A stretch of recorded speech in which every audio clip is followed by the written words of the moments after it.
The skill that we're going to start with in this third phase of pregnancy is delight.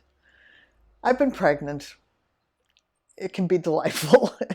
It can also not be delightful. But let's talk about delight. Delight is that child part of us that just, our eyes light up. You see the full moon, you see waves, you see snow, you hear thunder.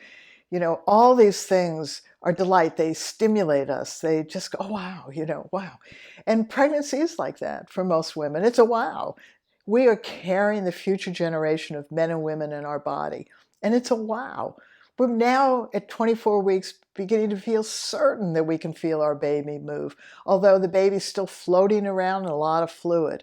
That fluid will decrease. The size of the baby will increase between now and 36 weeks. So we just have delight, and that's an amazing, amazing thing. And we want to now talk to you about how that delight can turn towards yourself, and importantly, how it can turn towards your baby's father and to the baby.